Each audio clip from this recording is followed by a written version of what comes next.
ప్రమాదకరమైన తెగగా పేరుంది. బయట ప్రపంచంతో ఎలాంటి సంబంధం లేకుండా ఒంటరిగా బ్రతుకుతూ వీరిని చూడాలి అనుకుని ఎవరైనా వస్తే వారిని ఘోరంగా చంపేస్తున్న అతి భయంకరమైన ప్రజలు వారే సెంటనలిస్ట్ తెగ ప్రజలు. ఈ వీడియోలో ఎందుకు వీరు ప్రపంచానికి దూరంగా బ్రతుకుతున్నారు, ఎలా బ్రతుకుతున్నారు, ఏం తింటున్నారు, ఎందుకని ఎవరిని రానివ్వట్లేదు, ఇప్పటి వరకు వీరి చేతిలో బలైపోయిన వారు ఎందరూ, ఇలా వీరికి సంబంధించిన అన్ని ఆసక్తికరమైన విషయాలను మీరు తెలుసుకోబోతున్నారు. చాలా ఆసక్తికరంగా ఉంటుంది. కాసేపు మీరు మరో ప్రపంచానికి లేదా కొన్ని వేల సంవత్సరాల క్రితం ఆదిమానవుల కాలానికి వెళ్ళిపోయినట్లుగా అనిపిస్తుంది. సో మిస్ అవ్వకుండా ఎండ్ వరకు చూడగలరు. సో ఇంక లేట్ చేయకుండా let's get into the video.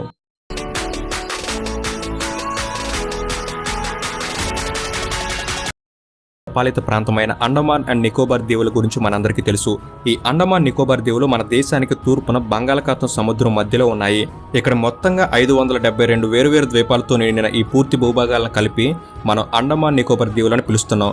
ఈ 572 ద్వీపాల్లో కేవలం 38 ద్వీపాలు మాత్రమే మనుషులు నివసించేందుకు వీలుగా ఉన్నాయి. మిగిలినవన్నీ కూడా విషసర్పాలతో క్రూరమృగాలతో నిండి ఉండి నివసించేందుకు వీలుగా లేవు.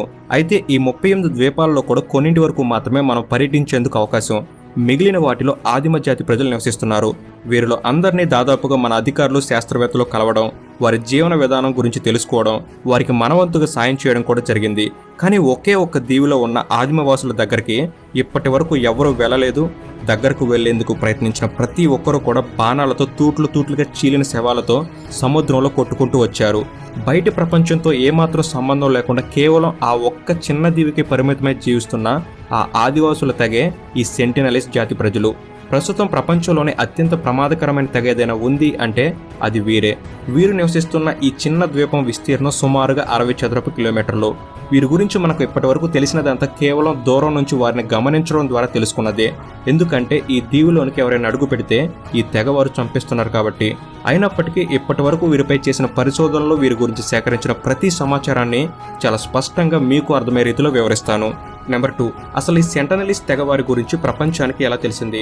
1896లో ఒకసారి అండమాన్ జైలు నుంచి ఒక ఖైదీ తప్పించుకున్నాడు. అతను వెతుక్కుంటూ పోలీసులు పడవలో దగ్గరలో ఉన్న అన్ని దీవుల్ని ఒక్కొక్కటిగా వెతుక్కుంటూ ఈ దీవికి చేరారు. అప్పటి వరకు కూడా ఎవ్వరికీ కూడా ఈ దీవిలో మనుషులు ఉన్నారు అని తెలియదు. సో పోలీసులు తెలియక ఈ దీవిలోకి అడుగు పెట్టారో లేదో వెంటనే ఒక్కసారిగా 10ల సంఖ్యలో బాణాలు పోలీసులపైకి దూసుకొచ్చేశాయి. ఏం జరుగుతుందో తెలుసుకునే లోపే వారి శరీరాలన్నీ ఈ బాణాలకు తూట్లుగా చీలిపోయాయి. దీవిలోకి అడుగు పెట్టకుండా పడవలో దూరంగా ఉన్న ఒకరిద్దరు మాత్రమే వెంటనే జాగ్రత్త పడటంతో ప్రాణాలతో బయటపడ్డారు. ఈ సంఘటనతో మొదటిసారిగా ఈ తెగ ప్రజల గురించి తెలిసింది. ఆ రోజు నుంచి నేటి వరకు కూడా ఈ దీవి దిశగా వెళ్ళడానికి ఎవరూ సాహసం చేయలేదు. దాంతో ఈ దీవిని సెంటినల్ దీవిగా పిలవడం ప్రారంభించారు. ఫ్రెండ్స్, వీడియోని కంటిన్యూ చేసే ముందు మీకు ఒక ఇన్ఫర్మేషన్. మనలో ప్రతి ఒక్కరు కూడా ఆన్లైన్ షాపింగ్ చేస్తుంటాం. మరికొన్ని రోజుల్లో ఫ్లిప్కార్ట్లో బిగ్ బిలియన్ డేస్, అమెజాన్లో గ్రేట్ ఇండియన్ ఫెస్టివల్స్ రాబోతున్నాయి. ఇవే సంవత్సరంలో భారీగా డిస్కౌంట్స్ ఇచ్చే అతిపెద్ద సేల్స్. ఈ సేల్స్లోనే కాదు, నార్మల్ టైంలో కూడా మీరు ఆన్లైన్ షాపింగ్ చేసినప్పుడు డిస్కౌంట్స్తో పాటుగా మరికొంత మనీని సేవ్ చేసుకోవచ్చు. అది ఎలా సాధ్యం అంటే క్యాష్ కరో యాప్ ద్వారా. క్యాష్ కరో అనేది మన ఇండియాలోనే largest cash back app, which is founded by Shri Ratan Tata గారు. మీరు ఎప్పట్లాగానే మీకు నచ్చిన వెబ్సైట్లో నుంచే షాపింగ్ చేస్తూ ఎక్స్ట్రాగా ఈ క్యాష్ బ్యాక్ని పొందొచ్చు. ఈ క్యాష్ బ్యాక్ అంతా రియల్ మనీనే. దీన్ని తిరిగి మన బ్యాంక్ అకౌంట్లోకి ట్రాన్స్ఫర్ చేసుకోవచ్చు లేదా అమెజాన్ వోచర్గా మార్చుకుని యూజ్ చేయవచ్చు. ఈ క్యాష్ కరో యాప్ని యూజ్ చేయడం చాలా సులభం. కింద డిస్క్రిప్షన్లో లింక్ ఉంచాను, దాని ద్వారా డౌన్లోడ్ చేసుకోండి. లేదా ప్లేస్టోర్ నుండి డైరెక్ట్లీ డౌన్లోడ్ చేసుకుని సైన్ అప్ అవ్వండి. సైన్ అప్ అయ్యే సమయంలో TEL25 అనే కోడ్ను ఉపయోగించుకోండి. దీనివల్ల 25 రూపీస్ బోనస్ని వెంటనే పొందవచ్చు. అకౌంట్ క్రియేట్ అయిపోయాక ఎప్పట్లాగానే దాంట్లో మీరు షాపింగ్ చేయవచ్చు. ఎగ్జాంపుల్గా మీరు అమెజాన్లో ఏదైనా ప్రోడక్ట్ కొనాలి అనుకుంటే క్యాష్ కరో యాప్ని ఓపెన్ చేసి దాంట్లో అమెజాన్ వెబ్సైట్ని క్లిక్ చేసిన తర్వాత ఆరెంజ్ కలర్ బటన్ని క్లిక్ చేస్తే డైరెక్ట్లీ అమెజాన్లోకి వెళ్ళిపోతారు. దాంట్లో మీకు నచ్చిన ప్రోడక్ట్ని కొని పేమెంట్ ఎప్పట్లాగానే చేసేయండి. అలా మీ ప్రోడక్ట్ కొన్నాక దానికి సంబంధించిన క్యాష్ బ్యాక్ మీ అకౌంట్లోకి యాడ్ అయిపోతుంది. దీన్ని చెక్ చేసుకునేందుకు క్యాష్ కరో యాప్లో మై ఎర్నింగ్ సెక్షన్లోకి వెళ్తే సరిపోతుంది. అక్కడ కనిపించే మీ అమౌంట్ని మీరు బ్యాంక్ అకౌంట్లోకి ట్రాన్స్ఫర్ చేసుకుని విత్డ్రా చేసుకోవచ్చు లేదా అమెజాన్ వోచర్స్గా మార్చుకుని వాడుకోవచ్చు. ఇలా ఒక్క అమెజాన్లో మాత్రమే కాదు, 1500కు పైగా వెబ్సైట్లలో షాపింగ్ చేస్తూ క్యాష్ బ్యాక్ని పొందవచ్చు. సో లింక్స్ని డిస్క్రిప్షన్లోను, కామెంట్ సెక్షన్లోనూ ఉంచుతాను. మీరు కూడా ఒకసారి ట్రై చేయండి. నెంబర్ 3, వీరు చూసేందుకు ఎలా ఉంటారు? ఈ ఆదిమ జాతి పుట్టుక ఈ దీవిలో అసలు ఎప్పటి నుంచి ప్రారంభమైంది? ఈ జాతి వారు చూసేందుకు ఎలా ఉంటారంటే సుమారుగా 5 అడుగుల 3 అంగుళాల నుండి 5.5 అడుగుల వరకు ఎత్తు కలిగి ఉండి మెరిసే ముదురు నలుపు రంగు చర్మం కలిగి దృఢమైన శరీరాలతో బలంగా కనిపిస్తారు. ఎలాంటి దుస్తులు అనేవి వీరికి ఉండవు. మహిళలు మాత్రం వారి నడుముకి, మెడకి, తలలకు రబ్బర్ వంటి తీగలను కట్టుకుంటారు. పురుషులేమో మెడలో దండలు, హెడ్ బ్యాండ్లను, అలాగే నడుముకి ఈటెలు, బాణాలు ఉన్న మందమైన బెల్ట్ను కట్టుకుంటారు. ఈ తెగ ఎక్కడిది, ఎప్పటి నుండి ఈ దీవిలో నివసిస్తున్నారనే విషయాలపై ప్రయోగం చేయగా చరిత్రకారుల భిన్నాభిప్రాయాల ద్వారా తెలిసినది ఏమిటంటే సుమారుగా 60,000 సంవత్సరాల క్రితం ఆఫ్రికా జనాభాలోని కొందరు అక్కడి నుండి వచ్చి ఈ దీవిలో స్థిరపడినట్లుగా చరిత్రకారులు చెబుతున్నారు. ఎందుకంటే వీరి ఆకారం, శరీర రంగు ఇవన్నీ కూడా ఆఫ్రికాలోని కొన్ని గిరిజన తెగల ప్రజలతో పోలి ఉండటంతో ఎక్కువ మంది ఇదే నిజమని భావిస్తున్నారు. నెంబర్ 4, ఈ దీవిలో వీరు ఎంతమంది ఉంటారు? జనాభా విషయానికి వస్తే హెలికాప్టర్ల సాయంతో పైనుండి లెక్కించేందుకు ప్రయత్నించినా వీరు విసిరే బాణాల వల్ల అది స్పష్టంగా సాధ్యపడలేదు. కేవలం 39 మంది మాత్రమే స్పష్టంగా కనిపించారు. కానీ ఇళ్ల లోపల, చెట్ల సందుల్లో ఇలా రకరకాలుగా దాగి ఉన్న జనాభా ఆధారంగా ఈ తెగవారు సుమారుగా ఈ దీవిలో 400 వరకు ఉంటున్నట్లుగా అంచనా వేశారు. వీరు 2 రకాల ఇళ్లను కలిగి ఉన్నారు. ఒకటి అనేక పొయ్యిలతో కూడిన పెద్ద మత గుడిసెలు, వీటిలో అందరూ కలిసి గుంపులుగా నివసిస్తున్నారు. ఇక రెండో రకమైనవి తాత్కాలిక గుడిసెలు, ఇవి కేవలం సేద తీరేందుకు ఉపయోగపడేలా నిర్మించినవి. నెంబర్ 5, వీరి జీవన విధానం ఎలా ఉంటుంది, ఏం తిని బ్రతుకుతున్నారు? వీరు ఆహారాన్ని పూర్తిగా వేట ద్వారానే పొందుతున్నారు. వేటాడడంలో ఆరితేరారు. వీరి ముఖ్య ఆయుధాలు బాణాలు. ఈ బాణాల కొనల్ని వీరి దీవి సముద్రం ఒడ్డుకు కొట్టుకొచ్చిన విరిగిపోయిన పడవల మెటల్ వస్తువులు, ఇతర పదునైన కర్రలతో తయారు చేసుకుంటున్నారు. ఈ బాణాలతో ముఖ్యంగా జంతువులను, అలాగే నీటిలోని చేపలని, పక్షులను, తాబేళ్లను, పీతలను, సముద్రపు దోసకాయలను వేటాడుతుంటారు. మనం చిరుత సినిమాలో చూస్తే రామ్ చరణ్ బీచ్లో బాణాలతో సూటిగా నీటిలోని చేపను కొడతాడు. వీరు కూడా అదేవిధంగా నీటిలో చేపల కదలికలను బట్టి సరిగ్గా బాణాలు వేయగల సమర్థులు. ఇంకా అలాగే పండ్లను, ముఖ్యంగా కొబ్బరికాయలను, తేనెను ఆహారంగా తీసుకుంటారు. వీరికి ఇప్పటి వరకు వ్యవసాయం అంటే ఏమిటో తెలియదు. ఇప్పటికీ వేట సేకరణ ద్వారానే జీవితాన్ని గడుపుతున్నారు. వీరికి డబ్బు అంటే ఏమిటో కూడా తెలియదు. నెంబర్ 6, ఎందుకని వీరు ఇతరులను వీరి ప్రాంతంలోనికి రానివ్వట్లేదు, వస్తే చంపేస్తున్నారు? ఈ తెగవాసులకు బయట ఒక ప్రపంచం ఉందని, అక్కడ కూడా మనలాంటి మనుషులే ఉన్నారు అనే విషయం తెలియదు.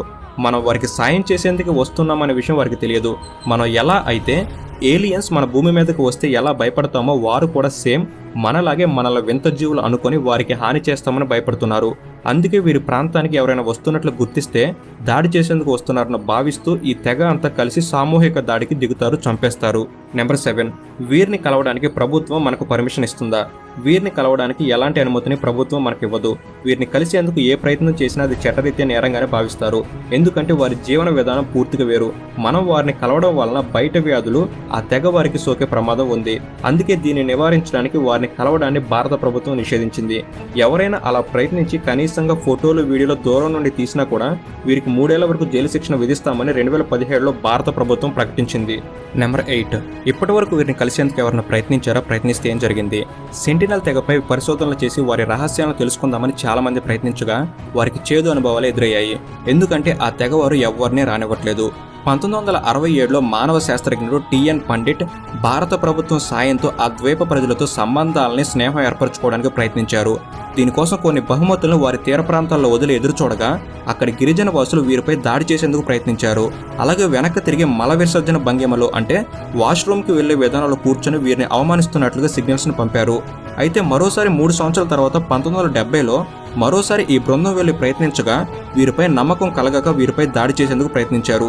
ఇది జరిగిన మరో 4 సంవత్సరాల తర్వాత 1974లో ఓ సినిమా బృందం షూటింగ్ నిమిత్తం ఈ దీవికి సమీపంలో వెళ్లడంతో వారిపై ఒక్కసారిగా ఈ తెగవారు బాణాలతో దాడి చేశారు.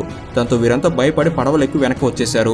ఇది జరిగిన తర్వాత వారిపై పరిశోధనలు చేసేందుకు ప్రభుత్వం మరలా మరో బృందాన్ని పంపగా ఈ తెగ ప్రజలు వీరిని కూడా భయపెట్టడంతో ప్రాణభయంతో తిరిగి వచ్చేశారు. దాంతో అప్పటి నుండి ప్రభుత్వం ఎవ్వరిని ఆ దీవుల దగ్గరకు వెళ్లొద్దని నిషేధాన్ని విధించింది. ఈ మధ్యలోనే టిఎన్ పండిట్ బృందం 21 ఏళ్ల పాటు ఎన్నోసార్లు వెళ్లేందుకు ప్రయత్నించగా చివరికి 1991లో టిఎన్ పండిట్కి వాళ్ళని కలిసే అవకాశం లభించింది. ఈయనే ప్రపంచంలో తొలిసారిగా వారితో మాట్లాడిన వ్యక్తిగా నిలిచారు. ఈయన ఆ ద్వీపానికి వెళ్ళినప్పుడు కొబ్బరికాయలను వీరికి బహుమతులకు ఇచ్చే ప్రయత్నంలో భాగంగా 12 మంది సెంటనలీలు ఆయుధాలు లేకుండా వీరి వద్దకు వచ్చి తీసుకున్నారు. టిఎన్ పండిట్ వీరి కోసం పదే రావడంతో కాస్త పరిచయస్తుడిగా భావించారు. అలా తీర ప్రాంతంలో వారిని దగ్గరగా కలిసే అవకాశం మొదటిగా వీరికి లభించింది. ఇంకా అంతకు మించి ముందుకు వస్తే ఆ తెగవారు చంపేస్తారని అర్థమయ్యి అక్కడితో వీరు ఆగిపోయారు. అండ్ ఆ తర్వాత ఇలా వీరిని దగ్గరగా చూసి వారితో గడిపే ఘనత 1999లో ఒక మహిళకు దక్కింది. ఆమె పేరే మధుమాల చటోపాధ్యాయ. మనిషి కనిపిస్తే చంపేదాకా వదిలిపెట్టని వీరితో స్నేహం చేసి వీరి ప్రేమాభిమానాలను ఈమె తొలిసారిగా పొందింది. ఈమె ఒక శాస్త్రవేత్త, ప్రకృతి ప్రేమికురాలు. ఈమె చాలా ధైర్యం చేసి ఒంటరిగా వీరిని చేరుకుంది. అదృష్టవశాత్తు ఈ తెగవారు ఈమెను హానిగా భావించకపోవడంతో ఈమె క్షేమంగా వీరి మధ్యలోకి వెళ్ళగలిగింది. ఈమె పరిశోధనలో భాగంగా కొంతకాలం వీరితో కలిసి జీవించింది. ఈ ప్రయాణంలో ఈమె ఎన్నో విషయాలను మనకు తెలియజేశారు. వీరు చాలా బలంగా ఉన్నారని 50 ఏళ్లు దాటిన వయసు వారు కూడా దృఢంగా ఉండి 5 కుర్రవాళ్ళను సైతం అవలీలగా మట్టి కరిపిస్తున్నారని ఈమె తెలిపారు. నిజానికి ఈ సెంటనలిస్ట్ తెగవారు ముందుగా దాడికి దిగరని, వీరి హెచ్చరికలను లెక్క చేయకుండా ఎవరైనా వీరి ప్రపంచంలోనికి అడుగుపెడితే వీరు మూకుమ్మడిగా దాడికి దిగుతున్నారని తెలిపారు. వీరు ప్రకృతిలో ఎంతగా లీనమైపోయారో అనే దానికి ఉదాహరణగా ఒకరోజు ఈమె తిరిగి బయలుదేరుతుండగా కాసేపట్లో వర్షం కురుస్తుంది, వెళ్ళొద్దని వాళ్ళు సంజ్ఞలతో హెచ్చరించారు. అయినా కూడా నేను అడుగు ముందుకు వేయటంతో అప్పటిదాకా కాసిన మన్నుటెండ మాయమై ఒక్కసారిగా పెద్ద వర్షం కురిసిందని ఆమె తెలిపారు. అలాగే సెంటనలీస్ అంతిమ సంస్కారాలు ప్రత్యేకంగా ఉంటున్నాయని, వీరిలో ఎవరైనా మరణిస్తే వారి సమాధి దగ్గర మరణించిన వారిని పోలినట్లుండే ఒక చెక్క బొమ్మను తయారు చేసి దాని పక్కన వారికి ఇష్టమైన ఆహారాన్ని, నీటిని పెడుతున్నారని ఆమె తెలిపారు. అక్కడ వారు ఈమెను మిలాలే మిలాలే అని పిలిచేవారట. అంటే వారి భాషలో మిలాలే అంటే మిత్రులని అర్థమట. ఇలా వీరిని దగ్గరగా చూసి కలిసి గడిపిన ఒకే ఒక వ్యక్తి మాత్రం ఈ మధుమాల చటోపాధ్యాయే.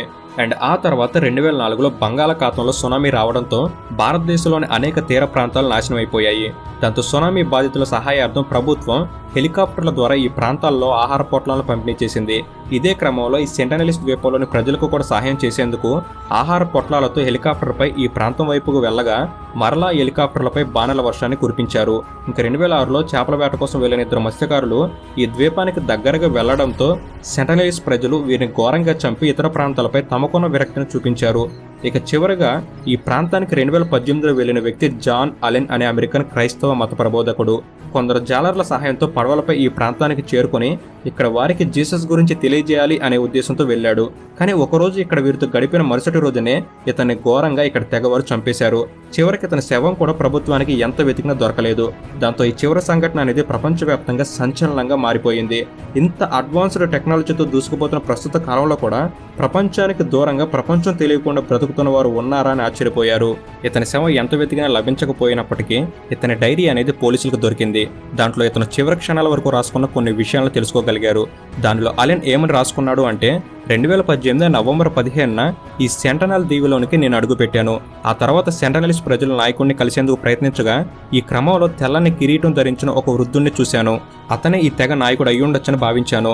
ఇంతలో ఆ వ్యక్తి నన్ను చూడగానే గట్టిగా అరిచాడు. దాంతో చాలా మంది సెంటనలిస్టులు ఆడవాళ్లతో సహా అందరూ పరిగెత్తుకుంటూ వచ్చేశారు.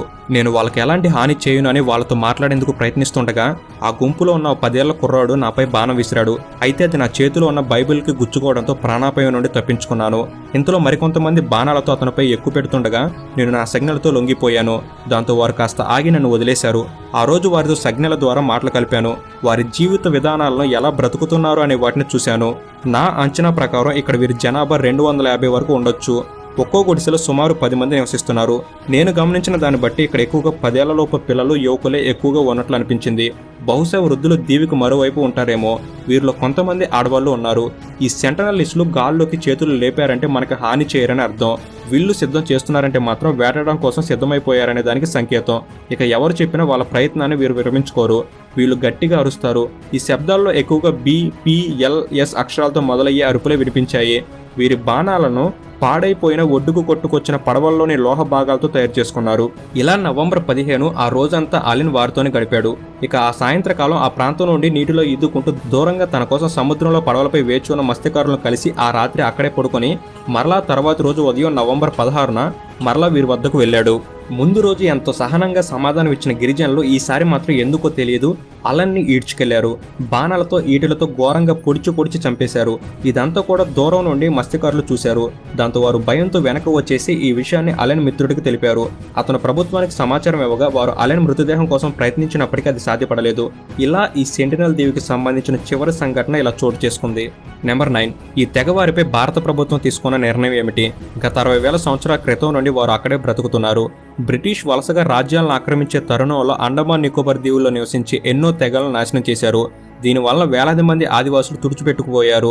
ఉండాల్సిన జనాభాలో కేవలం అతి కొద్ది మాత్రమే ఇప్పుడు ఇక్కడ బ్రతికి ఉన్నారు. వీరు ఎప్పుడూ బయట ప్రాంతాలపై దాడులు చేయలేదు. ఎవరైనా వీరు ద్వీపంలోనికి ప్రవేశించినప్పుడు తమ భద్రతకు ముప్పు వాటిల్లుతుందనే భయంతో మాత్రమే దాడులు చేస్తుంటారు. వీరి వలన ఎలాంటి ఇబ్బంది అనేది ప్రపంచానికి ఇంతవరకు రాలేదు. ఇంకా మన వల్లనే వీరి జాతి దాదాపుగా నాశనం అయిపోయింది. కనుక